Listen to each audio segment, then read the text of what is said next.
cara kita menyikapi orang yang menyakiti hal-hal yang prinsip dalam keimanan kita, Allah, Rasulullah, syariat, Al-Quran, hadis, ulama, apalagi orang soleh, termasuk bahkan saudara, keluarga, masyarakat, tetangga, mukmin disakiti, gimana sikap kita? Maka sebelumnya yuk kita sama-sama tilawah dulu. Bismillahirrahmanirrahim. Assalamualaikum warahmatullahi wabarakatuh. Alhamdulillahirabbil alamin. Alhamdulillahilladzi hadana lihada wa ma kunna linahtadiya laula an hadanallah. Asyhadu an la ilaha illallah wahdahu la syarikalah wa asyhadu anna Muhammadan abduhu wa rasuluhu la nabiyya ba'dah. Rabbana la tuzigh qulubana ba'da idh hadaitana wa hab lana min ladunka rahmah innaka antal wahhab. Allahumma salli wa sallim wa barik ala sayyidina wa habibina wa azimina wa nabiyyina Muhammad. Rabbi syrah li sadri wa yassir li amri wa halul 'uqdatan min lisani yafqahu qawli. Teman-teman sekalian, alhamdulillah kita panjatkan kepada Allah Subhanahu wa taala untuk nikmat yang Allah berikan kepada kita, kepada bangsa Indonesia. Dan mudah-mudahan kita juga sebagaimana diberikan nikmat, tapi juga Allah memberikan kita kemampuan untuk bisa mensyukuri nikmat Allah. Karena nikmat yang tidak disyukuri itu akan berujung dengan malapetaka dan penyesalan. Sebaliknya, ujian yang disabari itu akan berujung dengan kenikmatan. Jadi enggak hanya bisa kita merasa gembira dan merasa nyaman dengan nikmat yang Allah kasih. Karena nikmat yang Allah kasih kepada kita kalau tidak diiringi dengan rasa syukur, dengan ekspresi syukur yang tepat, justru nikmat itu akan sedikit demi sedikit membawa kita kepada kehancuran. Dan ketika waktu kehancuran itu Allah tetapkan, maka kita hanya bisa menyesal dan menjadi orang yang rugi. Baik itu secara personal maupun secara sebuah bangsa. Kalau bangsa ini diberikan nikmat kemerdekaan, bangsa ini diberikan nikmat untuk bisa keluar dari banyak masalah, banyak tekanan, banyak peristiwa-peristiwa besar termasuk pada tanggal 30 September dan seterusnya. Lalu kita tidak mampu mensyukurinya dengan ekspresi syukur yang benar, maka justru nikmat-nikmat yang sudah banyak Allah berikan kepada bangsa ini akan diganti menjadi kebinasaan dan malapetaka. Na'udzubillahi min dzalik. Itu pernah dialami oleh orang-orang sebelum kita. Jadi ini bukan sekedar wacana, bukan sekedar nakut-nakuti, bukan sekedar persepsi subjektif, tapi ini udah dialami oleh orang-orang sebelum kita. Makanya Al-Quran sendiri yang maha benar selalu mengangkat sejarah sebagai contoh. Padahal Allah cukup mengatakan jangan kayak gitu. Artinya apa yang Allah larang itu udah pasti rugi. Tapi kenapa Allah habis bilang jangan kayak gitu, Allah bilang seperti orang-orang sebelum kalian yang pernah begini lalu mereka merugi. Karena Allah ingin kita belajar dari sejarah. Dulu ada satu negeri yang sangat subur di Yaman. Negeri itu sampai diistilahkan dengan baldatun thayyibatun. Baldatun yang negeri yang thayyibah, yang semua yang tumbuh itu adalah baik. Enggak ada yang enggak baik. Tapi tiba-tiba berubah menjadi sebuah negeri yang berwarna hitam. Karena Allah hanguskan negeri itu dengan kebakaran yang luar biasa. Tapi kalau kita baca sejarah, itu bukan kebakaran karena human error. Allahu alam, tapi ini adalah salah satu bentuk kemarahan Allah kepada mereka.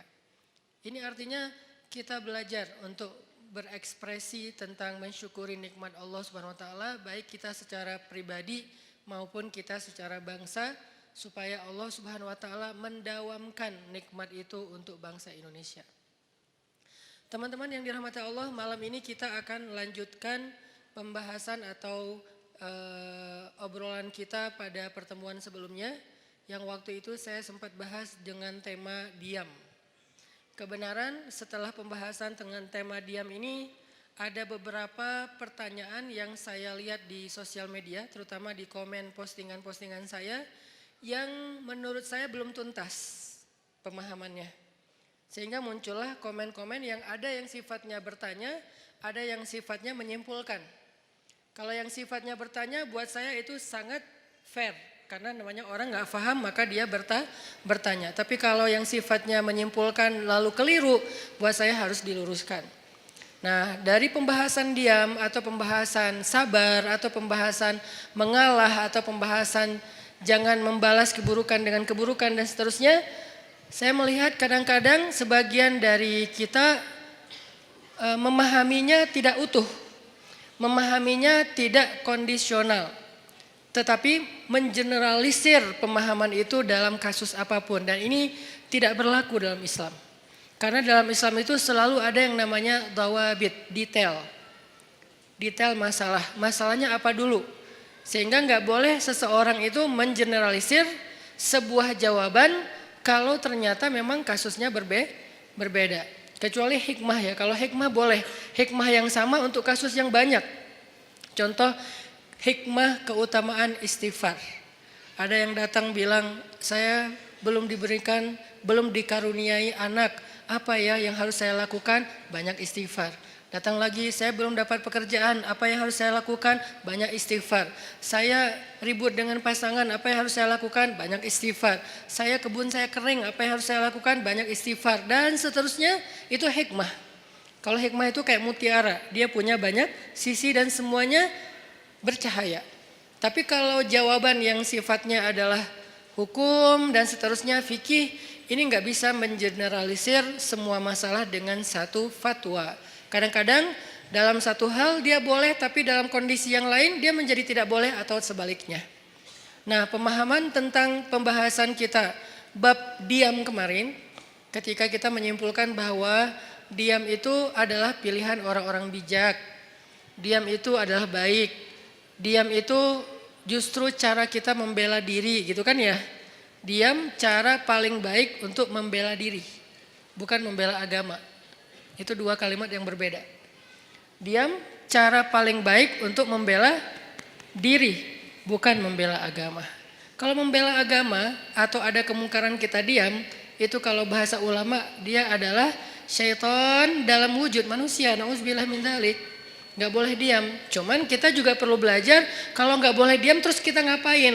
Karena ada orang bilang kita gak boleh diam, tapi dia juga gak ngerti ngapain setelahnya, nyikapinnya gimana, ngeresponnya gimana, ekspresinya gimana. Nah, ini semuanya adalah pembahasan yang tidak satu kali pertemuan, kita harus membahasnya secara berturut, kemudian kita mencoba memahaminya dari semua kondisi. Kemarin kita membahas masalah bahwa diam itu adalah cara untuk membela diri yang paling baik. Nanti fadilahnya akan ditolong oleh Allah, dinaungi malaikat, didoain malaikat. Itu hanya berlaku kalau yang dicela, difitnah, dibully, dihina, apalagi dicaci, di hate speech adalah personal pribadi kita. Berlaku kalau yang dihina itu adalah pribadi kita. Walaupun tetap kemarin saya tegaskan pilihan sikap bukan hanya diam. Kita boleh bersikap dengan merespon. Seperti yang saya cerita ada Rachel dia merespon. Tapi dengan cara agak easy going, santai gitu. Enggak terlalu emosional. Itu juga boleh. Atau kita mengambil sikap menjelaskan. Tabayun bahasa yang sering kita dengar. Itu juga boleh. Atau kita mengambil sikap marah. Atau ada orang ya, jangan kita lah ya. Kalau dalam kasus ini ada orang mengambil sikap marah, dia tersinggung. Kita harus memaklumi karena dia manusia biasa selama marah dan tersinggungnya tidak berlebihan. Jadi ini banyak pilihan sikap. Tapi di antara semua pilihan sikap itu ternyata pilihan diam menjadi salah satu yang terbaik. Salah satu yang terbaik, bukan satu-satunya. Sehingga nanti kalau ada ustadz lain atau ada anggapan lain mengatakan ini pilihan yang terbaik ketika kita lagi disakiti secara pribadi, itu juga mungkin salah satunya. Saya nggak mau mengatakan, mengklaim satu-satunya yang terbaik itu adalah yang saya katakan. Enggak, salah satunya.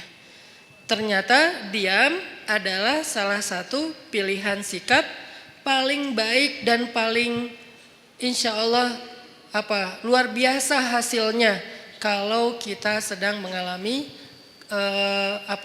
kezoliman terhadap diri kita secara pribadi. Tapi terhadap orang yang dalam tanggungan kita, keluarga kita, orang tua kita, pasangan kita, anak kita, saudara kita, bahkan saudara seiman kita, itu beda lagi. Karena kalau misalnya ada saudara seiman kita disakiti, kita diam, berharap terus nanti malaikat akan mendoakan kita, ini kayaknya ini agak klise ya. Enggak seperti itu pemahamannya. Kalau saudara seiman kita dizolimi, disakiti, maka berlakulah hadis Nabi, tolonglah saudaramu yang zalim atau yang terzolimi. Yang zalim atau yang terzolimi. Para sahabat bertanya, ya Rasulullah, menolong saudara kami yang terzolimi, kami mengerti, maklum. Itu sesuatu yang semua orang insya Allah memaklumi. Maklum itu bahasa Arab, maklum. Tapi menolong saudara kami yang menzolimi, itu gimana? Kata Nabi, cegah dia dari perbuatan zalim, berarti engkau telah menolong dia. Ini artinya menolong saudara kita yang dalam keadaan terzolimi, teraniaya, difitnah, disakiti. Kita boleh menolongnya, kita boleh merespon, kita boleh membela. Tapi dengan cara-cara yang juga harus ada di dalam etika moralnya seorang yang beriman. Tapi kalau diri kita, maka contoh-contoh yang saya angkat kemarin rata-rata lebih ke sikap dia kalau dia pribadi yang disakiti. Ada siapa kemarin? Maryam. Ada Aisyah nanti di surat An-Nur. Ketika Aisyah dituduh selingkuh dengan Sofwan, Aisyah diam. Maryam dituduh berzina, nggak punya suami tapi punya anak, Maryam diam. Nah ini artinya yang dituduh, yang disakiti itu adalah personal orangnya, sehingga sikap orang itu adalah diam setelah dia mencoba untuk tabayun sewajarnya. Sekali, dua kali setelah itu tidak dilanjutkan karena sudah dijelaskan, sehingga tidak berlanjut dengan perdebatan. Itu adalah tutorial diam dalam kondisi ketika kita sedang disakiti. Lalu bagaimana kalau misalnya yang dibully, yang difitnah, yang dicela, yang dihina itu adalah agama. Bukan pribadi kita, tapi agama. Contoh yang bagian dari agama udah gak bisa dipisahin itu pertama adalah masalah Allah sebagai Rabb. Sembahan, pencipta, pemilik, pemelihara, harapan kita, tempat kita bergantung. Pokoknya dengan segala keluasan makna Rabb. Kalaupun gak utuh, agar mudah dipahami kita menyebutnya Tuhan. Walaupun itu bukan kalimat yang bisa menjelaskan secara utuh dari makna Rabb. Tapi setidaknya sedikit menjelaskan kepada kita, oh Allah berarti Tuhan. Kalau Allah sebagai Tuhan yang dicela gimana? Kalau Nabi sebagai Rasulullah, kekasih Allah, teladan kita, kekasih kita yang dicela gimana? Kalau syariat yang dicela gimana? Kadang-kadang bukan dicela secara langsung, tapi dibikin jadi tidak berharga. Itu juga mencela kan? Ada hal yang sakral dalam agama dibilang sesuatu yang biasa aja. Ini nih sesuatu pencelaan dengan cara yang tidak langsung terhadap agama. Nah, gimana kita responnya? Apakah kita diam? Apakah kita merespon? Terus gimana cara kita ngerespon? Itu yang akan kita bahas pada malam ini. Jadi bisa dibilang malam ini tuh kayak diam part 2 lah. Jadi masih tema yang sama tapi kelanjutannya supaya kita dapat tambahan angle. Oh kalau angle-nya gini ternyata sikapnya gak sama, berubah lagi. Oh ternyata kalau angle-nya ini hasilnya beda lagi gitu. Ini adalah kelanjutan dari pembahasan pada pertemuan kita yang sebelumnya. Oke, sebelum kita membahas lebih lanjut tentang diam part 2 ini, cara kita menyikapi orang yang menyakiti hal-hal yang prinsip dalam keimanan kita, Allah, Rasulullah, syariat, Al-Quran, hadis, ulama, apalagi orang soleh, termasuk bahkan saudara, keluarga, masyarakat, tetangga, mukmin disakiti, gimana sikap kita? Maka sebelumnya yuk kita sama-sama tilawah dulu firman Allah di dalam surat Ali Imran ayat 181. Di sini ada cerita yang berkaitan dengan tema kita. Karena menjelaskan sesuatu dengan cerita itu kayaknya akan jauh lebih universal. Surat Ali Imran ayat 181.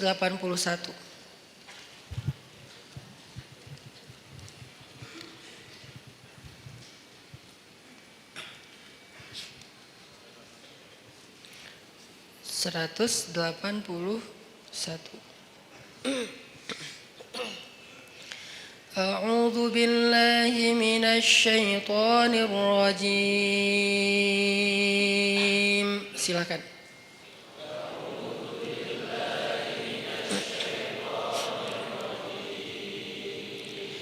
Bismillahirrahmanirrahim.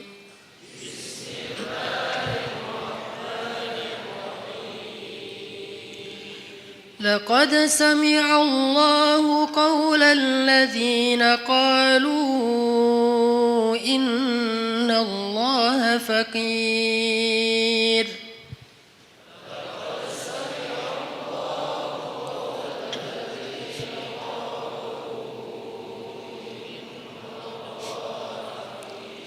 الذين قالوا إن الله فقير ونحن أغنياء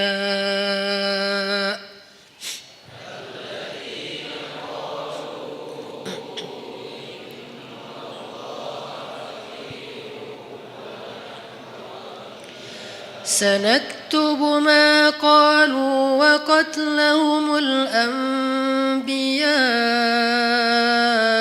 بغير حق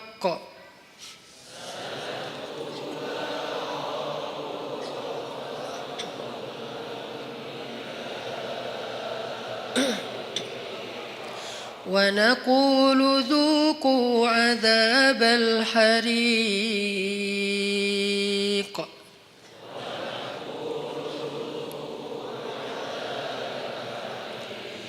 ذلك بما قدمت أيديكم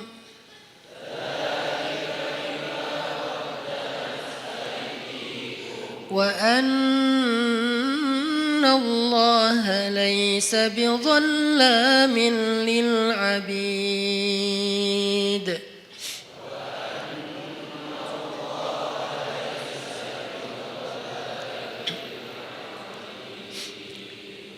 Nah, sebelum kita baca terjemah, saya pengen ceritain dulu sedikit adegan yang berkaitan dengan ayat ini.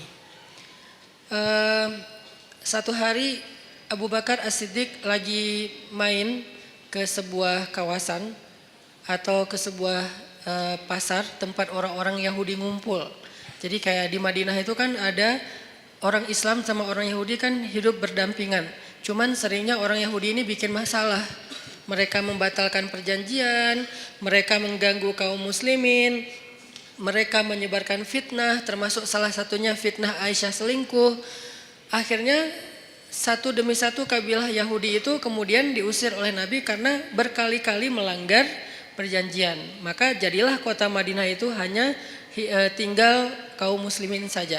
Tadinya Islam di Madinah itu sangat berdampingan dengan orang Yahudi. Karena dasarnya Islam itu kan rahmatan lil alamin ya. Nggak mau ngerecokin orang, nggak mau ganggu orang. Itu Islam banget tuh. Islam nggak mau ganggu orang, Nabi itu paling nggak enak ngerepotin orang. Itu tuh Islam banget. Tapi juga Islam punya prinsip. Dia punya hal yang buat dia itu nggak bisa ditawar. Salah satunya adalah kehormatan. Apalagi yang berkaitan dengan kehormatan perempuan.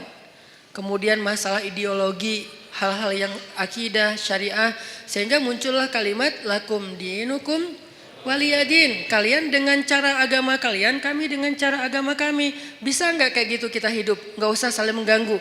Bisa, oke. Tanda tangan perjanjian, jalan beberapa lama. Ternyata dilanggar sama orang Yahudi.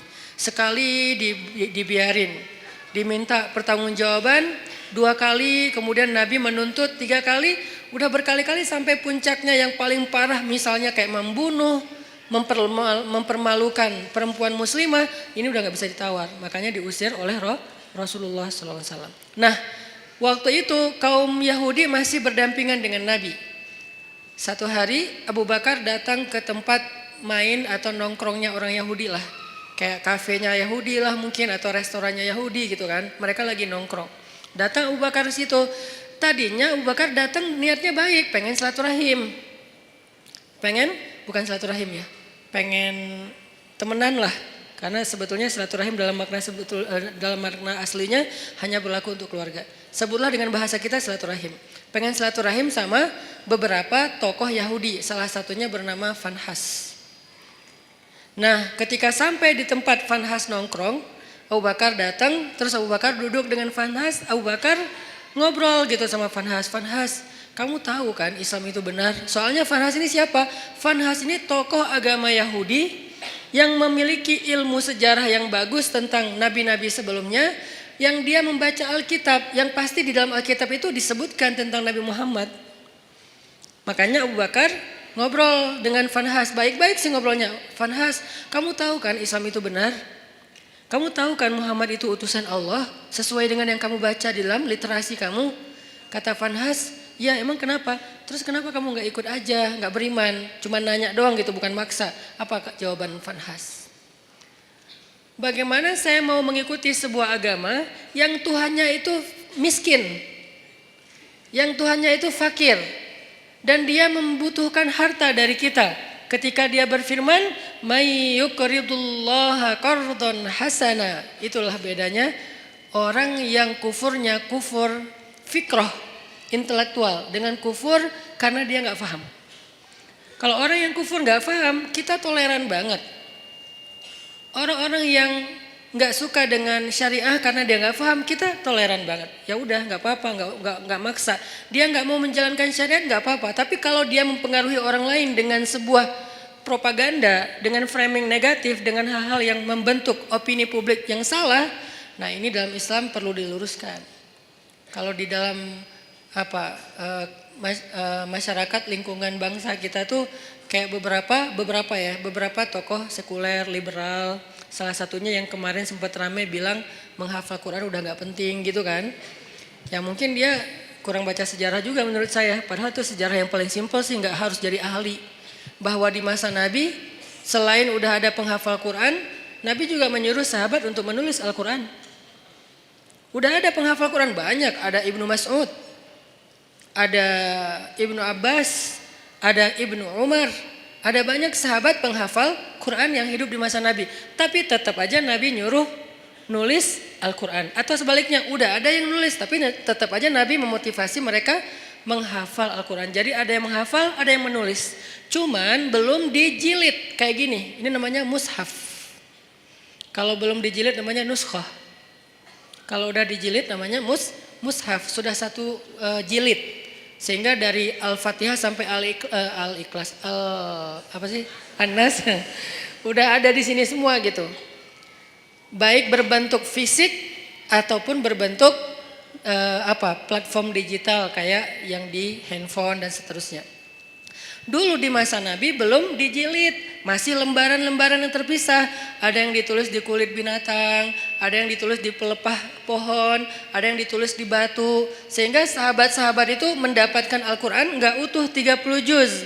Lagian kan Al-Quran belum turun 30 juz kan? Baru turun sejuz, 5 juz, 10 juz, kan bertahap tuh. Sampai akhirnya turun total sebelum Nabi wafat 30 juz. Sehingga sahabat kalau baca Quran ada yang cuman di rumahnya itu 2 lembar. Ya udah itu aja terus yang dibaca, soalnya dia nggak hafal.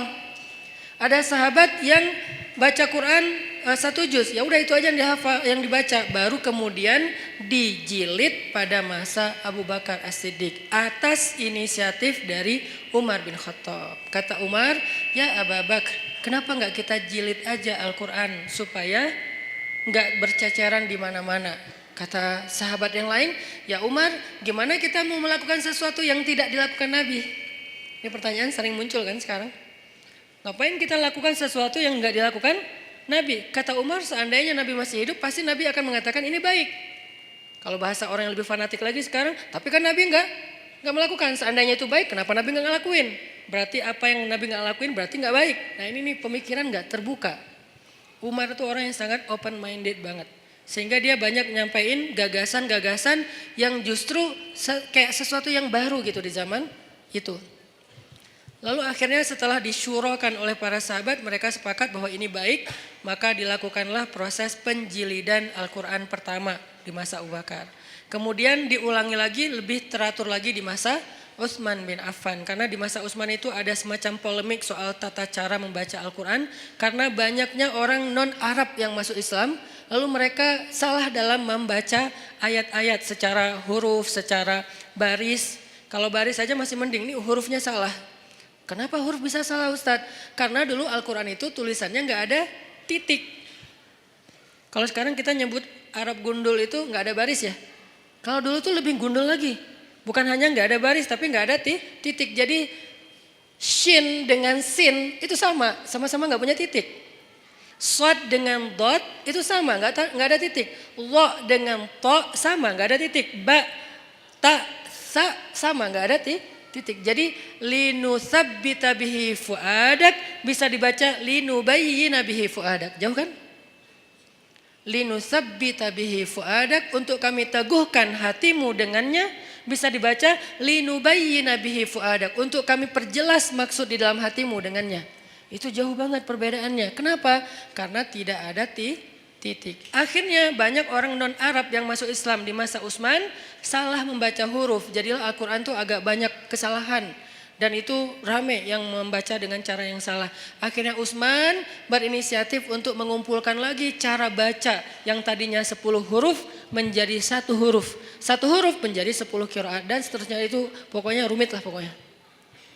Sejarahnya rumit. Intinya di zaman Nabi itu udah ada smartphone dalam bentuk tulisan di lembaran-lembaran. Atau kenapa tetap dianjurkan menghafal Quran? Ini jawaban paling logis menurut sejarah. Belum lagi nanti ada jawaban dari sisi spiritual. Bahwa menghafal Quran itu fadilahnya luar biasa. Kita tuh dapat mahkota di padang mahsyar. Hanya orang yang tidak beriman atau ragu dengan janji Allah dan Rasul yang gak peduli dengan hal kayak gini.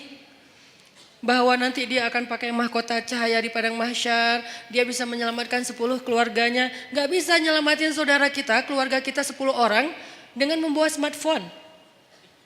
Di padang mahsyar, ya Allah, di smartphone saya nih ada Al-Quran, boleh gak saya selamatin keluarga saya? Jangankan keluarga, mantan aja gak bisa. Coba gimana? Jadi memang ada fadilah tertentu, walaupun kita mungkin yang ngomong kayak gini juga belum tentu hafal Al-Quran dengan ayat yang banyak. Tapi setidaknya saya tuh selalu respect banget sama yang menghafal Al-Quran. Dan menganjurkan, sampai anak saya sekarang 3-3-nya sekolahnya khusus tahfiz. Karena saya berharap mereka gak seperti saya. Yang baru serius ngafal Al-Quran pas udah gede. Mereka harus tuntas dulu Al-Quran, sisanya boleh belajar sains, belajar apapun lah. Kan dulu ulama-ulama saintis Islam itu hafiz ya rata-rata ya. Jadi kayak ngafal Quran tuh bukan buat mereka, bukan karena mondok, bukan jurusan agama. Itu emang udah kayak jadi jadi budaya yang soleh di antara masyarakat Islam. Aisyah pondok tahfiz, Maryam pondok tahfiz yang pulangnya sebulan sekali. Yang saya cerita, saya juga kadang-kadang bete gitu, nggak bisa ketemu anak. Tapi harus sabar. Yahya masuk TK tahfiz.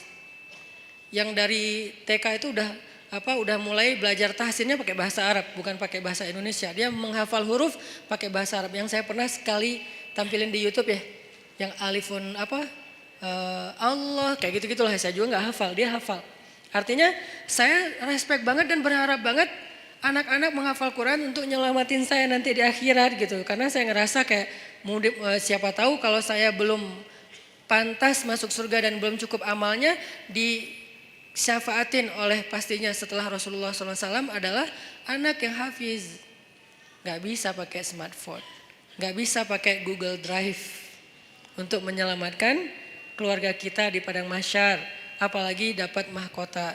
Tapi menyimpannya di smartphone, Google Drive boleh-boleh aja, ikhtiar kita untuk memudahkan mendapatkan Al-Quran ketika mau dibaca. Gak masalah pakai smartphone, cuman menghafal dia pasti punya kelebihan sendiri. 1 huruf yang dihafal itu pasti beda. Nah ini adalah orang-orang yang pemikirannya membahayakan, ngaco. Nah Fanhas sama. Orang-orang yang tidak beriman tapi dia mempengaruhi orang lain dengan kesalahpahaman terhadap kebenaran. Itulah Fanhas. Sehingga dia mengatakan Allah itu fakir, kami itu kaya. Dan itu bukan kata saya loh ya, kata Vanhas. Orang-orang yang awam kan gampang percaya yang gini-gini. Karena Allah berfirman, "May yuqridullaha qardan hasana fayudha'ifahu ad'afan katsira." Siapa yang meminjamkan harta terbaiknya kepada Allah, nanti Allah ganti berlipat ganda. Kalimatnya meminjam. Makanya saya kan pernah posting, yuk kita pinjamkan harta kita kepada Allah. Ada yang komen kan, Allah kok minjam. Ini Ustadz makin lama makin aneh ngomongnya, ngelantur ke sana kemari. Itu bukan kata-kata saya, kata Al-Quran. Tapi kalimat meminjam di sini bukan Allah nggak punya harta. Apa maksud dari kalimat meminjam di sini? Allah pengen ngejamin bahwa harta kita itu nggak hilang, cuma dipinjam bentar, entar dibalikin lagi. Itu maksudnya. Kalau Allah minta kan berarti hilang dong. Kalau Allah pinjam entar dibalikin lagi, dan Allah itu nggak pernah ingkar janji. Ditambah lagi ada kalimat Allah ngebalikinnya nggak sesuai dengan yang dipinjam, dibalikin berlipat kali, berkali lipat. Karena tadi kebalik jadi kebalik juga kata-katanya, dibalikin berkali lipat. Nah di situ juga dikritisi sama si Vanhas. Kata Vanhas, kalau gitu Allah menggunakan sistem riba dong. Kan kita nggak boleh riba. Allah melarang kita riba, tapi dianya sendiri pakai cara riba. Gara-gara dia lagi butuh duit, gak punya harta, minjam ke kita biar kita mau, akhirnya dia pakai cara riba. Gak fair dong Allah kalau kayak gitu. Marah Abu Bakar. Langsung ditonjok sama Abu Bakar Vanhasnya. Gubrak. Wah, Abu Bakar aja yang selama ini kalem, diam aja. Orangnya sabar kalau dirinya yang, kebayang gak ketika di Mekah Abu Bakar itu dikeroyok orang gara-gara ngebelain Nabi. Sampai saking dahsyatnya mereka mengeroyok Abu Bakar, itu wajah Abu Bakar tuh hancur dan gak dikenali. Kamu siapa Abu Bakar? Kok jadi gitu? Mukanya tuh hancur. Abu Bakar terima digituin. Tapi ketika Allah dihina sama Vanhas, wah itu digebukin terus-terusan sama Abu Bakar. Sampai Vanhas dibela rame-rame, terus Abu Bakar pulang. Vanhas datang ke Rasulullah SAW bilang, ya Muhammad, lihat nih apa yang dilakukan sahabat kamu kepada saya. Ini yang kamu bilang Islam, yang katanya damai segala macam. Siapa yang melakukan itu? Abu Bakar. Rasulullah aja gak percaya. Abu Bakar? Kalau Umar, Nabi percaya. Karena Umar kan orangnya tegas, keras kan. Ghalidun syadid, itu julukan Umar. Keras dan tegas, Umar. Sampai ada yang datang ke rumah Umar nanya tentang satu masalah. Kata Umar, kenapa kamu tanya ke saya? Kan ada Rasulullah di tengah-tengah kita. Jadi gak boleh nanya fatwa, hukum tentang agama kepada seseorang ketika ada Nabi di situ. Itu gak boleh, salah fatal. Sama kayak kita ada ulama, nanyanya yang bukan ulama. Gak boleh nanya ke ulama aja. Makanya ketika kita nanya tentang agama bukan ke ulama, padahal di bangsa Indonesia ini banyak ulama, kita tuh udah salah. Jadi nanya aja udah salah, pasti jawabannya lebih salah. Walaupun benar tetap salah. SOP-nya gak kayak gitu. Nah ada orang datang ke Umar, nanya tentang agama. Kata Umar, kenapa kamu gak nanya ke Rasul? Masa nanyanya ke saya? Kata dia, saya udah datang ke Rasul. Terus apa jawaban Rasul? Jawaban Rasul saya gak berkesan. Maksudnya kayak bukan itu yang saya harapin. Dia kayak maksa gitu, pengen jawaban sesuai harapan dia. Kan ada orang kayak gitu kan. Nanya pengen nemu jawaban sesuai harapan. Kalau nggak nemu nanya lagi ke ustadz yang lain. Sampai nemu yang mengatakan, oh ya udah ini halal. Baru dia bilang, tuh kan kata saya juga.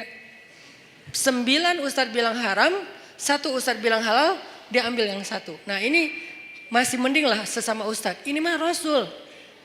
Rasul udah kasih jawaban, tapi saya nggak cocok gitu. Makanya saya tanya kepada kamu, menurut saya kamu bijak.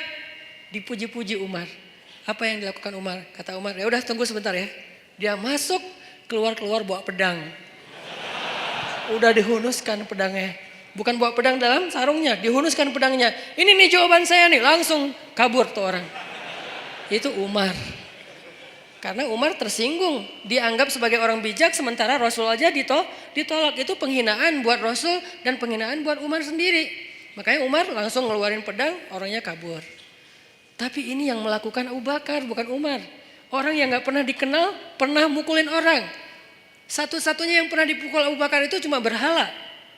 Ketika dia masih kecil, diajak ayahnya untuk ngelilingin tawafin berhala. Ayahnya yang tawaf, Abu Bakar duduk nungguin. Pas ayahnya udah pergi, berhala itu dilemparin sama Abu Bakar. Lo ngapain sih orang-orang tawaf ke lo padahal nggak bisa ngapa-ngapain. Itu Abu Bakar, salah satu sahabat walaupun sedikit sekali jumlahnya. Sahabat yang nggak pernah syirik bahkan di masa sebelum Islam, Abu Bakar.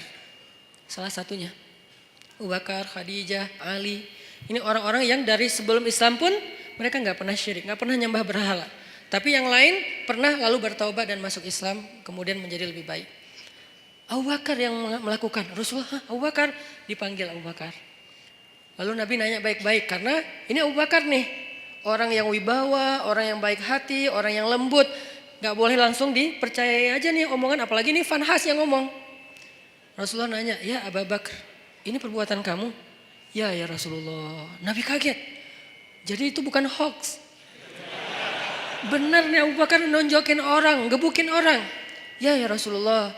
Ya Abu Bakar, kenapa kamu pukul dia? Apa jawaban Abu Bakar? Ya Rasulullah, inna aduwallah qala qawlan aziman annallaha faqirun wa annahum anillahi aghniya. Ya Rasulullah, sesungguhnya musuh Allah ini mengatakan satu kalimat yang sangat fatal, yang sangat buruk tentang Allah. Dia bilang Allah itu fakir dan mereka itu kaya dan tidak butuh kepada Allah. Maka ghadibtu lillah ya Rasulullah. Saya marah karena Allah ya Rasulullah. Rasulullah nanya ke si Fanhas. Fanhas, benar kamu bilang Allah fakir? Enggak, namanya juga orang Bani Israel. Enggak semua Yahudi itu kayak gitu. Karena ada Yahudi yang lurus dulu, enggak tahu sekarang. Tapi umat Yahudi kan Nabi Musa Yahudi yang membawa agama Yahudi. Kemudian nanti ada keluarga Nabi Musa yang Yahudi termasuk sampai Zakaria, Imran Yahudi kan. Jadi bukan agamanya, Bani Israel lah yang paling bawel itu. Ternyata dia bohong, dia bilang enggak. Wah Abu Bakar udah mukulin saya, sekarang dia memfitnah saya Muhammad. Beginikah didikanmu terhadap sahabatmu? Rasulullah bingung, mana yang benar nih? Abu Bakar mukul Fanhas. Tapi Fanhas bilang saya nggak mengatakan hal yang kayak gitu. Saya disakitin sama Abu Bakar. Abu Bakar itu emang benci sama saya sejak dulu. Akhirnya ketika Nabi tidak bisa menilai siapa yang benar siapa yang salah, turunlah ayat ini. Allah mendengar pembicaraan orang yang mengatakan Allah fakir dan kami kaya. Dengan segala macam kemarahan Allah juga marah tuh. Di sini Allah kayak bilang, aku juga marah, bukan Abu Bakar doang kata Allah. Jadi Abu Bakar kayak dibela gitu sama Allah, Abu Bakar bareng kita marah sama dia. Gitu. Kan keren ya Abu Bakar ya di situ ya. Sampai Allah mengatakan apa tadi ayatnya teh? Wa naqulu dzuqu adzabal harik, dan kami balas ucapan mereka dengan kalimat dzuqu adzabal harik, rasakan azab yang membara. Itu tuh ancaman Allah kepada Fanhas nanti di akhirat. Artinya Allah tuh merestui Abu Bakar marah. Allah merestui Abu Bakar marah. Tapi kita jangan buru-buru menyimpulkan ini terus kita langsung take action ya. Wah ini bahaya, gue tonjokin aja nih. Jangan, karena ini nih Fanhas. Yang kita hadapi kan bukan Fanhas kan, beda-beda kan. Ada yang namanya mungkin dia pakai nama Abu atau apalah kayak gitu-gitu kan. Ini nggak boleh difanhasin. Karena kalau dia difanhasin nanti jadi rame, Islam malah yang jelek juga kan. Makanya ya hadapi aja dengan argumentasi ilmiah, hadapi aja dengan penjelasan yang meluruskan persepsi kepada masyarakat, gak usah terpancing. Biarkan harusnya hukum yang bergerak di situ, karena emang kewajiban seorang yang memegang hukum, penguasa. Kalau dia nggak mengambil tindakan hukum, dia bertanggung jawab di hadapan Allah SWT. Dalam arti membiarkan orang menghina Allah, Rasulullah, agama Allah. Membiarkan saja dosa karena dia mampu untuk mencegah, untuk menyikapinya, untuk menghukum dengan cara yang terbaik. Di zaman Umar, ketika Umar jadi khalifah, ada tuh yang kayak gitu tuh. Suka nyebarin hal-hal yang kayak aneh, nyeleneh tentang agama. Asalnya dari Irak. Dia ini emang tokoh liberalnya Irak lah. Dia nyebarin fitnah tentang makna ayat Al-Quran. Saya lupa tapi ayatnya apa, nanti saya cek lagi. Tapi dia kayak bikin keraguan orang terhadap kebenaran Al-Quran. Kalau dalam bahasa ulama ini disebut dengan istilah syubhat. Makanya ada istilah raddus syubhat, menolak, membantah syubhat-syubhat tentang agama. Ada yang mengatakan misalnya ternyata melakukan hubungan walaupun tidak halal, tidak resmi, tidak dalam akad nikah, asalkan sama-sama rela, itu sesuatu yang dibolehkan. Ini namanya syubhat. menyebarkan fitnah tentang agama di tengah-tengah masyarakat. Ini fatal banget dalam sebuah sebuah bangsa atau masyarakat. Di zaman Umar ada orang kayak gitu. Kalau kita baca sejarah kekhalifahan Umar itu luar biasa loh. Ada orang yang dideportasi karena terlalu ganteng. Selebgram terlalu ganteng dan itu nggak ada hasil editan. Kalau saya kan ngeditnya lama kan ya, pakai editor terbaik lah Rifat C. Tapi kalau ini nggak perlu diedit, udah emang ganteng. Rambutnya ikal sepundak, keren banget. Sampai saking gantengnya dia, cewek-cewek nggak mau nikah kecuali sama dia. Kan kasihan banget cowok yang lain ya. Nggak mau nikah kecuali sama dia. Sampai ada cewek-cewek bikin syair tentang dia, kayak bikin lagu gitu tentang dia, di aransemen dengan cara-cara yang berbeda-beda. Ada syair isinya gini, seandainya tempat tidurku hangat bersama dengan dia. Coba, syair jahiliyah namanya. Aku ingin tempat tidurku terasa hangat bersama dia. Sampai gitu terdengar oleh Umar. Nauzubillah, kata Umar, innalillah, astagfirullah. Umar kan suka keliling-keliling gitu kan. Pas dengar itu Umar nanya kepada kayak kabinetnya, siapa cewek itu? Dia fansnya. Siapa cowok yang disebut di situ? Itu. Akhirnya dipanggil cowok itu ke tempat Umar. Kemudian Umar melihat, ganteng. Emang ganteng gitu. Kenapa kok cewek senang sama dia? Gantengnya di sebelah mana ya? Akhirnya Umar berkesimpulan yang buat dia makin ganteng itu emang mahkotanya adalah rambut. Rambutnya adalah mahkota. Akhirnya, kamu tahu kesalahan kamu apa? Apa wahai Amirul Mukminin? Kamu terlalu ganteng. Salah saya apa? Kan saya takdirnya lahir seperti ini, Ci. Ya udah sekarang kamu harus dikurangi kegantengannya sedikit biar nggak jadi fitnah. Itu tuh di zaman Umar, ada yang kayak gitu kejadiannya. Coba, kayak gitu-gitu aja diurus oleh negara loh. Demi supaya kan tugas seorang pemimpin itu adalah menjamin rakyatnya itu tidak terjadi masalah kan, termasuk masalah moral. Ini kan masalah moral. Yang nanti merusak juga masalah spiritual, iman, ibadah. Kan jadi gak khusyuk ngingat dia terus lagi sholat. Makanya gak boleh. Nah akhirnya kata Umar, kamu harus dikurangin kegantengannya. Caranya dipotong rambutnya. Astagfirullahaladzim. Digundul, dipotong sampai habis. Akhirnya ini hak saya gimana? Hak kamu adalah kamu akan dibayar oleh negara. Gara-gara dipotong rambut dibayar oleh negara. Akhirnya dia dipotong rambut. Besok datang lagi. Karena rambutnya udah habis kan, malu kan rambut udah habis. Dia pakai sorban. Datang ke Umar. Kata Umar, ini lebih ganteng. Ternyata pakai sorban malah lebih keren lagi gitu. Aduh Umar bingung nih gimana diapain. Masa dibuka sorbannya, kasihan mempermalukan. Islam itu menjaga banget hak orang lain, gak mau mempermalukan.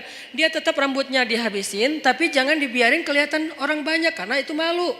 Soalnya itu kayak aib kalau di Arab rambutnya pelontos gitu itu aib. Sehingga akhirnya dikasihlah sorban. Malah makin ganteng. Umar bingung. Akhirnya Umar memutuskan dia harus dideportasi ke sebuah kampung yang isinya nenek-nenek. Kampung itu nenek-neneknya pas dia datang, gitu. Kan parah juga nih nenek-nenek. Akhirnya dia dideportasi ke luar negeri yang kampungnya isinya orang ibu-ibu tua. Yang dia atas tindakan itu dia digaji oleh pemerintah. Ini adilnya Islam, hukum tegak tapi fair. Hukum tegak tapi fair. Dia nggak hanya dideportasi terus biarin dalam keadaan terlunta-lunta, enggak. Dia dikasih gaji oleh pemerintah. Tapi dia sendiri di tempat yang terasing. Tiba-tiba ibunya di kota Madinah datang ke Umar dan mengatakan, celaka engkau wahai Amirul Mukminin. Kenapa saya celaka ibu? Kata Umar. Karena engkau duduk bersama anak-anakmu, putra-putramu dan engkau bersama dengan mereka dalam keadaan nyaman, bahagia. Tapi engkau memisahkan saya dengan putra saya. Siapa putra ibu? Fulan underscore Fulan. Oh yang selebgram itu? Iya. Ya udah ibu maunya apa? Saya jauh dari putra saya kangen dengan putra saya. Kamu tahu gak sih rasanya kangen gitu kan? Terus gimana maunya ibu? Saya pengen ketemu putra saya. Ya udah akhirnya diputuskan oleh Umar, ibunya juga ikut dengan anaknya tinggal di sana dibiayai oleh negara. Itu tuh masa kekhalifahan Umar sampai hal-hal kayak gitu diurus. Termasuk laki-laki yang dari Irak tadi, orang sekuler Irak yang pengen ngacak-ngacak pemikiran umat Islam tentang Al-Quran. Dia mengatakan ini lihat nih ayat nih kayak gini-gini. Tapi dia ngomongnya kemana? Dia ngomongnya di pasar, bukan di majelis para ulama. Bukan di masjid, di pasar. Karena kalau di pasar kan jarang ada ulama nih. Sehingga orang percaya aja sama dia, sama omongannya. Dipanggil sama Umar. Tahu gak kesalahan kamu apa? Apa? 2. 1. kamu sudah menyebarkan fitnah agama di tengah-tengah masyarakat sehingga mereka ragu tentang Al-Quran. 2, kalau kamu nggak ngerti ayat itu harusnya kamu tanya kepada ulama, bukan nanya kepada orang awam. Atas kesalahan yang fatal ini maka saya hukum kamu dengan dicambuk. Karena dia udah nyebarin banyak fitnah. Orang sampai ragu nggak mau lagi baca Quran. Orang menganggap Al-Quran itu nggak otentik segala macam. Itu kan banyak kan obrolan orang sekuler tentang kayak gituan. Akhirnya dicambuk dan diancam. Kalau kamu masih melakukan hal yang sama, maka saya akan berikan hukuman yang lebih berat. Akhirnya dia pulang ke Irak dan sejak itu dia taubatan nasuha. Itu terjadi. Nah, Vanhas kayak gitu banget. Yang nyebarin fitnah tentang agama Allah. Allah fakir, Allah itu riba dan seterusnya. Sehingga akhirnya Allah turunkan ayat tadi dan Allah membela Abu Bakar As-Siddiq. Nah, kalimat yang saya pengen kita renungkan dari kalimatnya Abu Bakar itu apa? Ghadibtu lillah ya Rasulullah. Saya marah karena Allah ya Rasulullah. Apa pelajarannya di sini? Ternyata Islam itu juga menganjurkan marah. Menganjurkan cinta, menganjurkan maaf, menganjurkan sabar, menganjurkan tersinggung, menganjurkan marah, menganjurkan membalas. Ada semuanya, tapi kondisinya berbeda-beda, konteksnya berbeda-beda. Kalau kita salah konteks, nggak jadi ajaran Islam lagi. Itu yang harus kita pelajari. Jadi bukan hanya agama cinta, tapi juga ada anjuran untuk supaya kita marah dalam kondisi tertentu. Bagaimana nggak marah ketika ada seorang perempuan muslimah dihina, dibuka auratnya, dilecehkan, masa kita nggak marah? Rasulullah aja marah ketika ada perempuan muslimah lagi belanja di masjid, di pasar, belanja di pasarnya Yahudi, terus dilecehkan sama cowok-cowok anak muda Yahudi. Diapain? Roknya tuh diikat pakai tali, digantung ke tiang gitu. Pas dia jalan, kan kesingkap karena ketarik tali kan, sehingga auratnya kelihatan. Dia malu nangis, dibela, digunting tuh tali sama seorang laki-laki pemuda muslim, digunting talinya. Marah orang-orang Yahudi yang ngeprank si cewek ini nih. Mereka bilang, lo nggak usah ikut-ikutan, ini bukan urusan lo, ini saudari saya muslimah, saya harus membela sesama orang yang beriman. Lagian kalian zalim, ini kan kejahatan moral, kalian nggak punya akhlak kepada perempuan, nggak menghargai perempuan. Terjadi adu mulut lama-lama karena dia sendiri dikeroyok meninggal. Udahlah menghina perempuan, membunuh laki-laki yang mencoba membela perempuan tadi. Nabi langsung marah. Langsung dikumpulkan bala tentara yang kuat-kuat oleh Nabi menuju kepada kabilah itu, dikepung tuh kabilahnya. Setelah dikepung, Nabi memberi mereka kesempatan, 2 pilihan. 1, pergi, 2, perang. Ini namanya marah fisabilillah. Jadi ada jomblo fisabilillah, ada mutusin fisabilillah, ada balikan fisabilillah, semuanya ada fisabilillahnya. Apa maksud saya fisabilillah? Ada jalan yang dibolehkan oleh Allah, ada kondisi yang dibolehkan oleh Allah. Jomblo fisabilillah itu kayak gimana? Jomblo yang sabar, yang tetap istiqomah, yang gak berputus asa dengan berbuat dosa, itu tuh fisabilillah banget. Jadi itu bukan bahasa-bahasa nyeleneh. Justru itu sebuah ungkapan sederhana yang di dalamnya tuh terkandung banyak hikmah yang saya harapin kayak gitu. Jadi bukan jihad fisabilillah. Jihad fisabilillah, ada juga jihad fisabilillah taghut. Orang yang berjihad bukan karena Allah. Begitu juga dalam urusan yang lain. Ghadibtu lillah ya Rasulullah. Saya marah karena Allah ya Rasulullah. Berarti apa? Di antara cabang-cabang iman adalah emosi.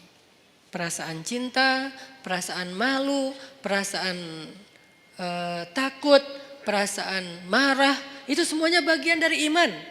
Kalau ada orang mengatakan iman itu hanya cinta, sampai ada kalimat, ya Allah kalau saya beribadah karena saya penginkan surga, tutup surga itu dari saya. Kalau saya beribadah karena saya takut neraka, masukkan saya ke neraka. Saya beribadah hanya karena cinta kepadamu.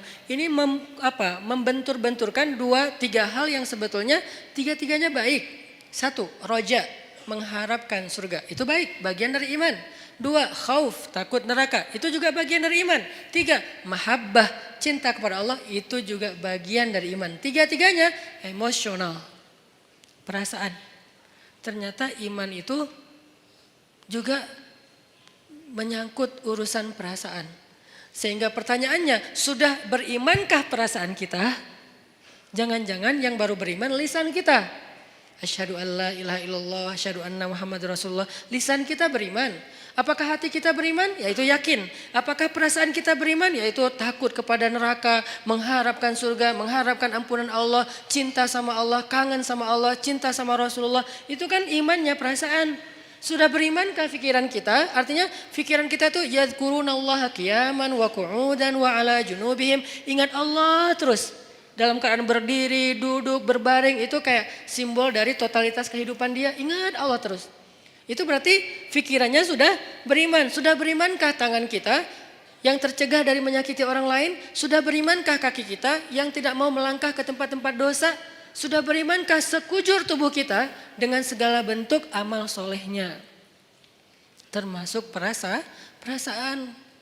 Sehingga orang yang tidak marah ketika agamanya dihina, orang yang tidak marah ketika Allah dihina, Rasulullah dicela, itu tuh berarti imannya, perasaannya belum utuh keimanannya.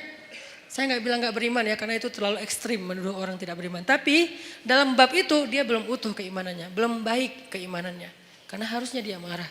Cuman yang harus kita perjelas juga adalah gimana cara kita marah. Gimana cara kita mengekspresikan marah. Marah harus, tapi mengekspresikannya ada banyak cara dan itu sangat kondisional. Gak bisa digeneralisir. Tapi marah harus. Tersinggung harus. Coba kalau ada yang menghina ibu kita, marah gak? Marah pasti, gak mungkin gak marah. Salah gak kita marah? Gak salah, cuman gimana cara kita marah kan gitu kan? Waktu kecil dulu kan suka gitu kan, ada teman kita menghina ayah kita dengan dibuat foto ayah kita di tanah terus diinjak-injak. Nih ayah kamu nih, gitu kan ya. Akhirnya kita, wah lu menghina ayah gua, akhirnya berantem. Waktu kecil kan suka gitu tuh. Ngalamin gak sih masa-masa kayak gitu? Udah gak ada ya? Kalau yang milenial mungkin gak ngalamin, kalau saya kan sebelum milenial, udah agak tua. Dulu pernah ngalamin masa-masa si bolang kayak gitu tuh. Terus kita kayak bikin kertas, tulis nama ayah saya Abdurrahman, nama ibu saya Kartini. Jadi ibu saya Kartini itu cuma saya yang boleh nyanyi itu. Ibu kita Kartini, cuma saya karena ibu saya Kartini namanya. Kartini Abdurrahman, nih gua injak-injak nih gua sobek-sobek nih. Wah bener nih lo cari masalah sama gua. Akhirnya berantem atau dibalas kalau nggak berani berantem, nulis juga nama ayah dia sama ibu dia. Kita sobek-sobek juga, ujung-ujungnya sih berantem juga. Kenapa kita marah? Karena kita cinta sama orang tua kita, nggak mungkin enggak. Kadang-kadang kita kayak sebel sama ibu kita, tapi kita nggak rela ada orang menghina ibu kita kan. Kadang-kadang kita kayak beda pendapat sama orang tua kita, tapi kita nggak rela ada yang menyakiti orang tua kita. Itu tuh udah pasti. Umumnya kayak gitu, hanya anak durhaka yang nggak kayak gitu. Umumnya orang kayak gitu. Gimanapun dia nggak dekat sama orang tuanya, gimana pun dia kayak nggak nyaman dengan orang tuanya, kadang-kadang berdebat, berselisih sampai marah, tapi dia nggak rela orang menyakiti orang tuanya. Apalagi ini lebih dalam rasanya daripada masalah keluarga. Kenapa bisa gitu Ustadz? Karena suatu hari Umar bin Khattab datang kepada Nabi mengatakan, ya Rasulullah, aku mencintaimu lebih dari apapun kecuali diriku sendiri. Cinta itu perasaan, bagian dari iman. Kata Nabi, belum sempurna wahai Umar. Artinya belum cukup wahai Umar. Belum cukup iman kalau hanya baru mencintai Rasul lebih dari apapun juga selain diri sendiri. Belum cukup wahai Umar. Artinya imannya belum utuh. Terus gimana ya Rasulullah? Katakan aku mencintaimu lebih daripada apapun termasuk diriku sendiri. Ya Rasulullah, aku mencintaimu lebih daripada apapun termasuk diriku sendiri. Al-an ya Umar, al-an. Sekarang baru cukup wahai Umar, baru cukup. Dan Umar gak ngomong dengan lisannya saja, dia ngomong dengan perasaannya. Kalau dia udah ngomong itu benar-benar rasanya dalam sedalam itu. Artinya perasaan, emosi bagian dari iman. Sehingga yang harus kita syahadatkan dalam tanda petik, yang harus kita islamkan, yang harus kita cas terus keimanan dalam diri kita, bukan hanya wawasan di kepala kita dengan duduk di taklim, bukan hanya lisan kita dengan mengucapkan kalimatan thayyibah, tapi juga termasuk rasa, perbuatan, akhlak, semuanya harus ditanya, sudah berimankah diri kita? Sudah berimankah akhlak saya? Sudah berimankah pandangan saya? Karena pandangan orang yang beriman tidak akan melihat aurat. Pandangan orang yang beriman tidak akan melihat yang dosa. Nanti di atas mereka ada yang lebih dahsyat lagi. Jangankan aurat orang lain, aurat sendiri aja gak mau ngelihat. Siapa dia? Ali bin Abi Thalib. Aurat sendiri aja gak ngelihat. Coba, kebayang gak tuh? Ya gak usah dibayangin juga sih. Aurat sendiri gak mau ngelihat. Saking Karamallahu wajhah, saking mulianya wajah dan matanya Ali bin Abi Thalib. Aurat sendiri nggak mau lihat. Dalam peperangan dia duel sama musuh, kemudian dia menebas kaki musuhnya dengan pedang Ali, lalu tersobeklah pakaian laki-laki tersebut dan kelihatan pahanya. Ali langsung palingkan wajahnya, nggak mau ngelihat paha musuh coba. Padahal lagi perang tuh, bukan lagi jalan, lagi kayak kena motor atau apa misalnya sobek, enggak. Dan itu cowok. Kebayang gak cewek? Kalau kita cewek, ini cowok. Artinya ya apa sih, teman doang atau apa gitu kan ya. Walaupun ada sebagian yang mengatakan paha bukan aurat. Kalau yang mengatakan paha bukan aurat berarti adegan itu bukan paha, lebih dari itu. Kalau yang mengatakan paha itu aurat berarti kejadian itu hanya sebatas paha. Dua-duanya pendapat ulama dan kita hargai. Yang jelas Ali gak mau ngelihat. Langsung memalingkan wajahnya. Nah musuhnya kan curang. Dimana-mana kan di film juga yang fiktif. Yang namanya antagonis selalu curang kan. Gak ada yang antagonis tapi baik hati, itu namanya bukan antagonis, hero. Dia pasti curang. Begitu Ali sebagai superhero-nya balik arah, dia nyerang. Curang kan. Tapi Ali, yang digituin Ali gitu, salah orang. Ali balik arah, justru pedangnya tuh lagi siaga. Begitu dia nyerang, diputerin lagi tuh pedang. Putus leher musuh tersebut. Dan itu musuh bukan orang biasa. Legendnya orang Mekah. Yang sahabat-sahabat gak berani duel sama dia. Diam semuanya. Ali yang berani. Siapa yang mau menantang saya? Diam sahabat yang lain. Kata Ali, gak ada yang bangkit. Ya Rasulullah saya. Kata Rasulullah, Ali duduk. Duduk aja Ali. Gak ada cowok di antara kalian yang berani nantang saya. Marah kan Ali digituin kan ya. Sahabat-sahabat diam. Kenapa gak ada yang bangkit? Itu tuh terkenal Amru. Orang yang paling jago berpedang di antara orang Mekah. Belum pernah kalah sama sekali. Jadi benar-benar menang KO terus gitu. Amru yang menantang. Dia, Ali bilang, ya Rasulullah saya. Ali, aku gak tega kalau sesuatu terjadi sama kamu. Rasulullah aja kayak ngerasa Ali gak bisa ngalahin dia. Ali diam, tapi gergetan banget. Siapa yang berani nantang saya? Atau kita pulang aja nih, udah beres. Akhirnya, ya Rasulullah, jangan biarkan dia menghina Islam. Biarkan saya menghadapi dia, Allah yang akan menolong saya. Ali hati-hati ya. Ya Rasulullah, datanglah Ali. Akhirnya tarung dan Ali menang telak dalam pertarungan waktu itu. Ini karamallahu wajah. Matanya itu mata yang beriman. Telinganya telinga yang beriman. Lisannya lisan yang beriman. Wajahnya wajah yang beriman. Gimana wajah yang beriman? La tahkiranna minal ma'rufi syai'a walau antalqa akhaka biwajhin tolik. Janganlah kalian ngeremehin amal soleh walaupun kecil.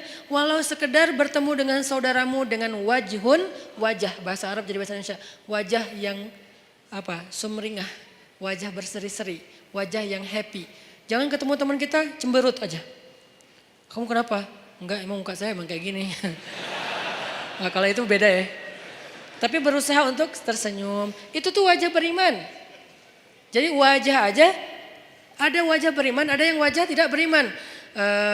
Wujuhu yauma idzin muswaddat, gitu ya kurang lebih. Pokoknya wajah mereka hari itu dalam keadaan tertutup debu, dalam keadaan apa? Alaiha ghabarah, dalam keadaan tertutup debu, dalam keadaan hitam legam. Itu wajah orang kufur.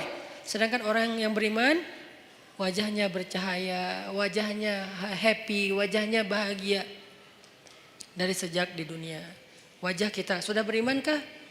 Kemudian apa lagi? Hati kita sudah berimankah? Perasaan kita sudah berimankah? Tangan, kaki kita sudah berimankah? Rambut kita sudah berimankah? Dan seterusnya, semuanya. Gimana rambut yang beriman Ustadz? Nabi melarang kita untuk membuat rambut yang terlalu ditipisin sebelah ya. Sampai tinggal di atas doang gitu kan. Itu dalam Islam dilarang. Berarti rambut yang beriman yang gak kayak gitu. Kalau ditipis sedikit gak apa-apa. Tapi ini tipisin habis tinggal gini doang. Ya itu tidak dianjurkan dalam Islam. Berarti rambut yang beriman. Rambut yang biasa-biasa aja. Kalau bisa agak luar biasa dikit. Tadi kayak cowok yang keren tadi rambutnya sepundak. Ikal. Kalau gak mampu Ustadz. Karena kalau udah saya panjang gak turun ke bawah naik ke atas. Ya udah jangan dipaksain. Tergantung jenis rambut. Yang jelas rapi, terus dirawat sama dia kan ya. Itu rambut orang beriman. Ternyata iman itu bukan hanya soal sholat, puasa, termasuk perasaan. Jadi marah itu bisa jadi bagian dari iman kalau tepat dalam kondisinya. Sehingga Abu Bakar marah, ghadibtu lillah ya Rasulullah. Itu kata kuncinya. Aku marah karena Allah wahai Rasulullah SAW. Sehingga kita wajib marah teman-teman. Sampai Nabi pernah mengatakan juga dalam masalah perasaan dan iman itu ada hubungannya. Kata Nabi, salasun man kunna wajada fihi halawatal iman. Man kunna fihi wajada halawatal iman. Ada 3 hal yang kalau seseorang itu ngerasain kalau seseorang itu mendapatkannya berarti dia merasakan nikmatnya iman. Merasakan puncaknya iman. Merasakan loh ya, bukan melakukan, bukan mengatakan, bukan memikirkan, tapi merasakan, rasa. Dan 3-tiganya rasa. Ada 3 perasaan yang kalau seseorang mendapatkan dalam dirinya berarti dia berada di puncaknya iman. 1. Ayyakunallahu wa rasuluhu ahabba ilaihi mimma siwahuma. Ketika Allah dan Rasul lebih dicintai olehnya dari apapun juga. Cinta, perasaan. Yang kedua, perasaan juga. Ayyuhibbal mar'a la yuhibbuhu illa lillah. Mencintai seseorang dan tidak mencintainya kecuali karena Allah. Mencintai sesama muslim. Mencintai ulama, mencintai habaib, mencintai para kiai, mencintai guru-guru kita, mencintai orang yang solih, yang lebih solih dari kita, mencintai, itu perasaan. Dan itu adalah wajada halawatul iman, puncaknya iman. Ketiga, ayyakroha ayyauda ilal kufr kama yakrahu ayyuqadhafa finnar. Benci, ternyata benci juga bagian dari iman. Benci, bagian dari iman. Jadi kalau ada orang Islam itu tidak membenci, benci. Kepada apa dia benci? Kepada dosa, kepada kemungkaran, kepada kekufuran dia benci. Makanya bahasanya ayyakraha ayyauda ilal kufr. Dia benci untuk kembali kepada kufur. Saya enggak mengatakan kalimatnya benci kepada orang kafir, enggak. Benci kepada kembali kepada kekufuran. Artinya perbuatannya. Dia benci dengan perbuatan dosa, bermaksiat, dia benci. Berarti kalau kita udah bisa membenci dosa-dosa kita di masa lalu, insya Allah kita sudah merasakan puncaknya iman, benci. Jadi kalau dikatakan Islam itu nggak ada kebencian, ada kebencian, dalam banget. Kebenciannya bagian dari 70 cabang iman. Tapi bencinya siapa? Apa? Yang dibenci adalah dosa. Makanya ada ayat Allahumma habib, ada doa Allahumma habib ilainal iman wa zayyinhu fi qulubina wa karrih ilainal kufra wal fusuqa wal isyan waj'alna minar rasyidin. Itu doa. Diambil dari ayat. Ayatnya walakinnallaha habbaba ilaikumul iman wa zayyanahu fi qulubikum wa karraha ilaikumul kufra wal fusuqa wal isyan wa ja'alakum minar rasyidin. Allah menjadikan kalian apa mereka gitu sebagai orang yang mencintai keimanan dan menjadikan rasa cinta itu indah dalam hati mereka. Lalu menjadikan mereka benci kepada kekufuran dan itulah orang yang mendapatkan petunjuk. Benci kepada kufur, dosa, fusuk. Fusuk itu apa? Akhlak yang buruk. Dia nggak suka. Jadi kalau kita ngelihat ada orang yang perangainya nggak bagus dan kita ngerasa itu kayak entertain, hiburan, ini kita berarti nggak punya benci nih. Jangan benci orangnya, benci perangai perbuatan yang buruknya. Orangnya nggak ada, ini lain lagi ceritanya. Karena orang bisa berubah kan? Kalau keburukan dari zaman iblis sampai nanti kiamat, ya tetap namanya keburukan. Yang benar sudah jelas, yang buruk sudah jelas. Tapi kalau orangnya bisa berubah. Pagi dia kufur, malam dia mukmin. Pagi dia setan, malam bisa jadi malaikat. Makanya jangan membenci orangnya. Siapa tahu suatu saat dia berubah. Tapi membenci perbuatannya wajib, bagian dari iman. Ada orang yang memperolok-olok agama. Ya kita benci perbuatannya, orangnya kita serahkan kepada Allah. Kalau perlu kita doain ya Allah beri dia petunjuk. Tapi perbuatannya wajib kita benci. Jangan sampai perbuatan memperolok-olok agama malah kita ketawain seolah-olah itu hiburan. Berarti kita nggak punya benci fisabilillah. Makanya ada marah fisabilillah, ada benci fisabilillah, ada cinta fisabilillah, ada takut fisabilillah, ada kangen fisabilillah, kangen siapa? Kangen dengan Rasulullah SAW. Seperti kangennya Bilal, sampai saking puncak kangennya luar biasa, dia nggak sanggup azan. Saking kangennya nggak sanggup azan. Kalau kita azan biasa aja gitu kan, mungkin semangat, tapi nggak sampai bikin kita nggak bisa ngucapin asyhadu anna Muhammadan Rasulullah. Nggak kuat Bilal ngomong itu. Kenapa? Kalimat itu dia ucapkan dulu ketika Nabi masih hidup dan mendengar. Kalau Bilal azan, Nabi senyum-senyum. Sekarang Nabi udah nggak ada, udah nggak kuat. Udahlah saya nggak bisa. Langsung turun, langsung duduk, diganti sama sahabat yang lain. Itu kangen fisabilillah. Apakah kita punya kangen fisabilillah? Apakah kita punya cinta fisabilillah? Apakah kita punya benci fisabilillah? Apakah kita punya marah fisabilillah? Apakah kita punya memaafkan fisabilillah? Karena semuanya perasaan. Sakit hati fisabilillah ada, tapi ada juga sakit hati yang nggak dibolehin. Baper fisabilillah banyak, makanya baper itu bisa jadi ibadah. Tergantung konteks. Kan baper itu bawa perasaan kan? Benar nggak sih artinya? Salah satu di antara baper yang berpahala yang gimana? Baper ketika sholat. Allahu Akbar. Idza waqa'atil waqi'ah. Udah mulai baper tuh. Bawa perasaan. Begitu disebutkan tentang orang-orang yang golongan kiri. Wah udah gak kuat lagi. Dia nangis, dia gemeteran. Saking gemeteran lututnya gak kuat menanggung beban tubuhnya. Dia tersungkur. Kharru, tersungkur, lalu dia sujud, sujadan, dia sujud, wabukiya, dan dia menangis dalam sujudnya. Siapa dia? Umar bin Khattab, orang yang paling baper dalam sholatnya. Kalau udah baca ayat-ayat kiamat di dalam sholat, Umar baper banget. Makanya ada baper yang negatif, ada baper yang positif. Sehingga semua itu soal perasaan teman-teman. Untuk itu kita perlu belajar, wah saya sedih nih, saya kecewa nih, saya tersinggung nih, saya marah. Nah yang terakhir pertanyaannya gimana cara kita mengekspresikan kemarahan kita Ustadz. Kalau yang dihina itu Allah, Rasulullah, Islam, bahkan orang tua kita, keluarga kita, apa yang harus saya lakukan? Jangan membalas keburukan dengan keburukan, itu prinsipnya.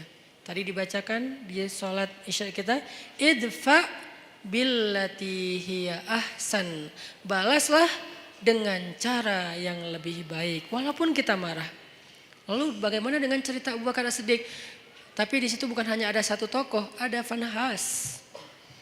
Nah, apakah kita tahu persis yang kita hadapi itu Fanhas? Jangan-jangan kita menjudge Fanhas banget ini, padahal dia bukan Fanhas.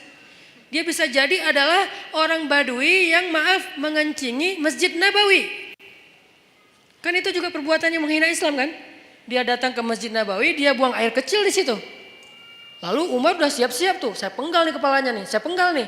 Kata Rasulullah, ya Umar, mahlan, tunggu Umar. Ya Rasulullah, dia udah menghina masjid, dia menghina agama kita dan segala macam. Dia tuh masuk ke masjid buang air kecil loh. Lebih dahsyat. Nabi kemudian mengatakan, tunggu, jangan ganggu dia. Maksudnya kalau sahabat langsung nyuruh dia pergi kan terganggu, soalnya dia lagi menyelesaikan hajatnya kan, kepotong kan terganggu kan, sakit. Akhirnya beresin dulu, tunggu. Udah beres, yuk kita cari air, ambil air, bersihin. Udah disiram sama sahabat, dipanggil dia sama Rasulullah. Kamu dari mana? Dari kampung ini, oh pantesan. Dia tuh orang pedalaman yang tidak tahu peradaban. Di tempat dia, semua tempat itu toilet. Karena buat mereka tuh kan biasa aja, maaf ya. Di beberapa tempat kita ngelihat kadang-kadang orang buang air sembarangan kan. Karena dia rata-rata orang yang berpendidikan rendah, orang yang mungkin tidak belajar, orang yang belum modern, belum berperadaban. Buat dia biasa aja kayak gitu, malah kadang-kadang gak malu.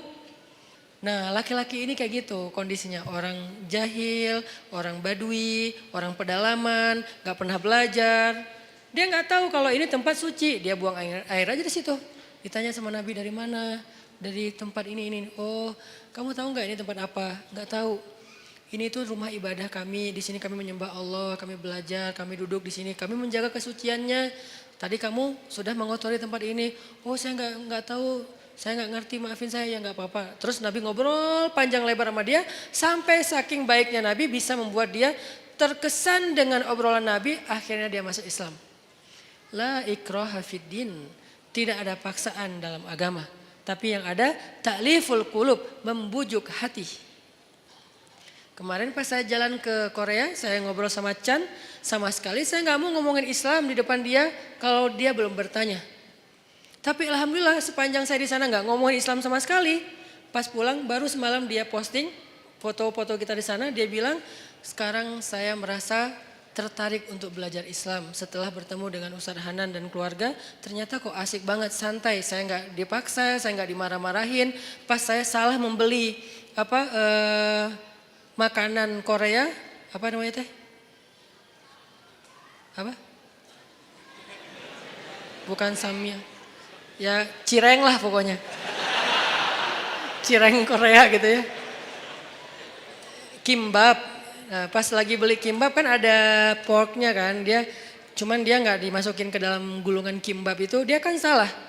Tapi saya malah saya malah bayarin, bukan membeli, saya malah bayarin. Karena udah terlanjur dibeli, pasti harus dibayar. Akhirnya kalau belum terlanjur dibeli, saya nggak akan beli. Tapi karena udah terlanjur dibeli dan pasti Chan akan bayar, saya bayarin. Tapi saya nggak mau makan, saya ngomong ke dia pelan banget. Chan maaf ya, maaf banget nih. Saya tahu kamu niatnya baik, tapi maaf karena kamu nggak paham tadi itu ada pork di situ. Walaupun nggak dikasih di sini, tetap nggak boleh bagi kami. Maaf ya. Oh ya nggak apa-apa. Dia malah respect. Alhamdulillah sekarang pengen belajar Islam. Walaupun hidayah itu di tangan Allah, bukan di tangan kita. Kita hanya ikhtiar.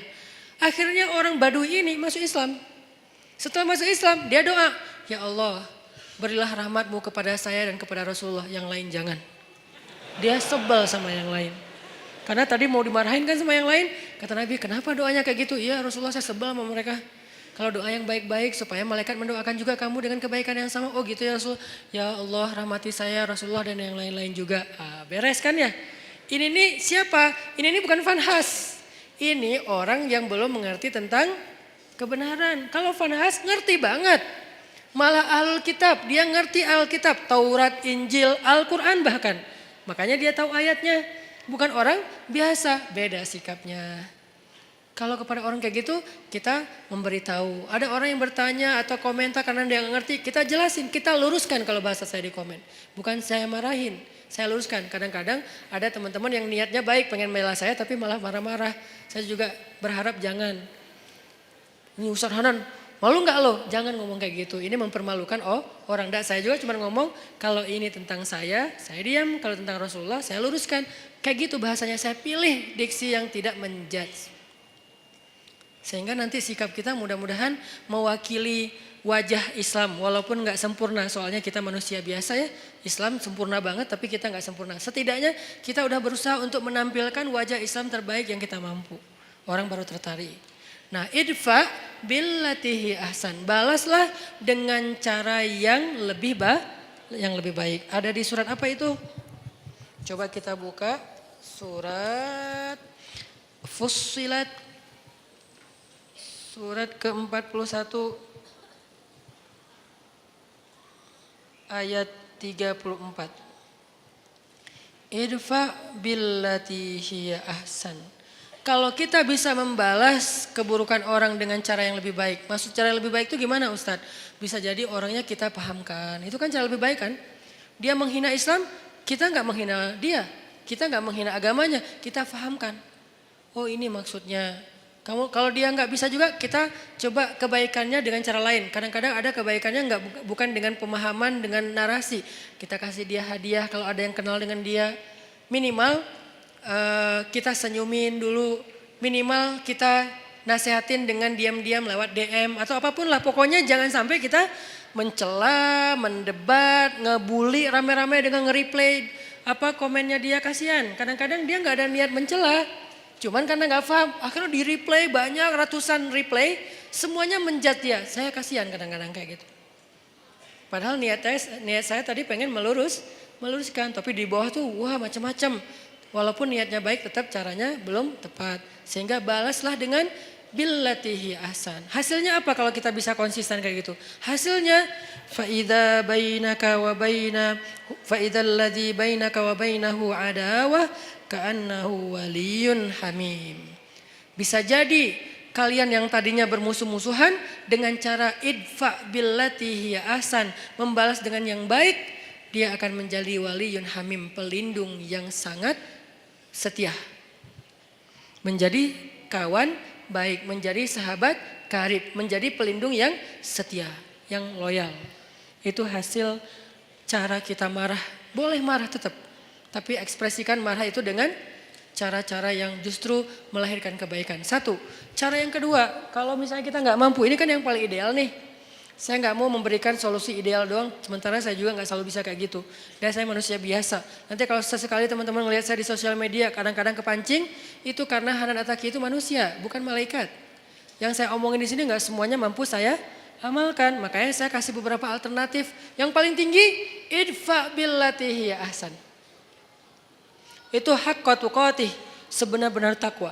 Kalau nggak mampu haqqa tuqatih gimana ya Rasulullah, kata sahabat. Kalau nggak mampu haqqa tuqatih, sebenar-benar takwa, Allah berfirman di surat At-Taghabun, fattaqullaha mastata'tum. Bertakwalah kepada Allah semampu kalian. Allah aja kayak gitu coba. Pertama disuruh apa? Sebenar-benar takwa. Dalam kasus ini sebenar-benar takwa adalah balaslah keburukan dengan kebaikan. Itu sebenar-benar takwa. Yang paling ideal udah. Tapi kan kadang kita mampu, kadang enggak kan? Kadang-kadang kita memang benar-benar mampu dan kita kayak takjub gitu. Kok saya bisa ya membalas keburukan dengan kebaikan. Di komen negatif, di hate speech kita balas makasih. Kadang bisa. Kadang orang ngomong baik-baik kita malah marah-marah. Namanya juga manusia. Naik turun imannya. Kalau iman lagi naik jadi malaikat. Kalau lagi turun jadi setan. Kan gitulah kita ya. Sehingga Allah tahu banget lah kita tuh manusia biasa. Sehingga setelah Allah bilang ittaqullaha haqqa tuqatih, bertakwalah dengan sebenar-benar takwa. Salah satu kasusnya adalah balaslah dengan yang lebih baik. Allah katakan fattaqullaha mastata'tum. Kalau nggak bisa maka bertakwalah kepada Allah semampu kalian. Di akhir surat At-Taghabun. Jadi dua ayat ini saling mengutuhkan. Nah dalam kasus semampu kita gimana? Coba teman-teman buka Al-An'am.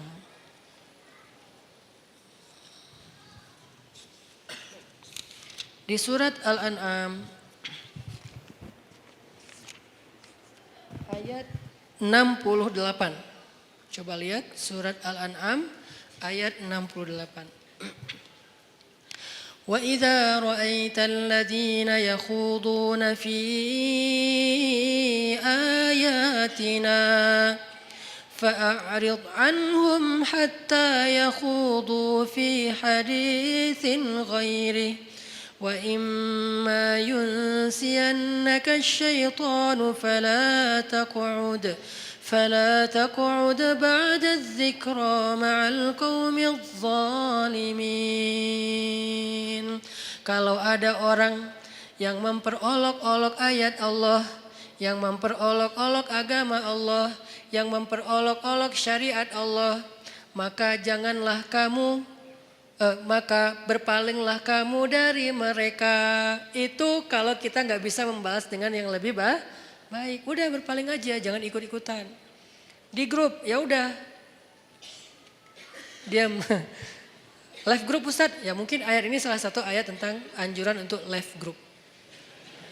Kalau isi grupnya terus-terusan, semuanya kompak, hanya ngomongin yang nyeleneh-nyeleneh, kayak hal-hal yang aneh tentang agama, syubhat, ya udah kita dianjurkan oleh surat Al-An'am ayat 68 untuk live group. Ini juga live group fisabilillah. Live group karena Allah, bukan karena kita masalah personal. Saya nggak nyaman lagi di situ, kenapa? Saya sering dicuekin, itu bukan fisabilillah. Kalau saya broadcast nggak ada yang respon. Kalau teman saya broadcast semuanya nyamber. Kayaknya mereka nggak senang sama saya. Udahlah saya live aja. Itu tuh bukan fisabilillah. Boleh nggak Ustadz? Boleh, tapi bukan fisabilillah. Jangan bilang-bilang ini fisabilillah loh ya. Enggak. Tapi kalau isinya gibah, isinya fitnah, isinya berita bohong, isinya mencela, isinya hal-hal yang nggak penting, bukan nggak penting, hal-hal yang dosa, maka kata Allah, a'rid hanhum, tinggalkan mereka. Tinggalkan mereka dalam konteks sosmed, live group, unfollow, atau minimal gak usah terlibat. Terus kata Allah, kalau setan membuat kalian lupa dengan anjuran ini, anjuran untuk pergi ninggalin mereka, maka janganlah kamu tetap di situ ketika kamu ingat. Sampai tegas banget Allah suruh pergi. Kalau kita lupa nih, soalnya kan kita manusia biasa. Mereka ngomong segala macam, kita diam aja. Tapi kita nggak pergi. Nah kalau kita pas ingat, aduh oh iya ya ini udah ngomongin tentang agama yang aneh-aneh nih. Ya udah deh saya pergi. Nah pergilah kalau kalian tidak mampu untuk memperbaiki keadaan itu. Ini. Jadi kalau kita nggak bisa memberitahu dengan baik-baik, nggak bisa menjelaskan, kadang-kadang kita kalah kalah jumlah, kita sendiri yang lain rame-rame dan mereka kayak kuat banget argumentasinya, sombong pula. Kalau argumentatif doang masih bisa lah, tapi ini disertai dengan sombong kan susah ya. Udah tertutup hatinya, udahlah pergi aja, nggak usah diladenin debatnya. Itu cara kedua. Kalau nggak bisa, idfa billati hiya ahsan. Dua cara inilah yang disebut dengan ittaqullaha haqqa tuqatih. Nggak mampu ya Allah, ittaqullaha mastata'tum, semampu kali. La yukallifullahu nafsan illa usaha. Itu teman-teman obrolan kita tentang moral yang dikaitkan dengan iman. Bab diam part kedua atau jilid kedua. Supaya kita paham kapan kita harusnya diam, kapan kita harusnya marah, kapan kita harusnya emosi, takut, benci, suka, segala macam itu ada babnya tersendiri supaya tidak salah. Mudah-mudahan ini bisa memperbaiki perilaku kita, behavior kita. Karena saya berharap dakwah saya ini bukan hanya jadi wawasan. Kalau dakwah yang bisa menambah wawasan, teman-teman mendengar ceramah saya sedikit wawasannya. Lebih banyak wawasan dengar ceramah Ustadz Adi Hidayat, Ustadz Abdul Somad. Kalau dengan saya tuh fokus banget dengan daily life. Buat saya kalau hanya wawasan tidak merubah perilaku belum sempurna. Makanya kita bagi-bagi tugas. Ada UAS dan UAH yang mungkin memberi wawasan-wawasan Islam yang luar biasa. Ada UHA yang memberikan lebih kepada tutorial daily life yang lebih islami. Behavior, persepsi dan seterusnya. Lagian ini tuh praktis insya Allah dalam kehidupan kita. Di sosial media atau dalam kehidupan sehari-hari.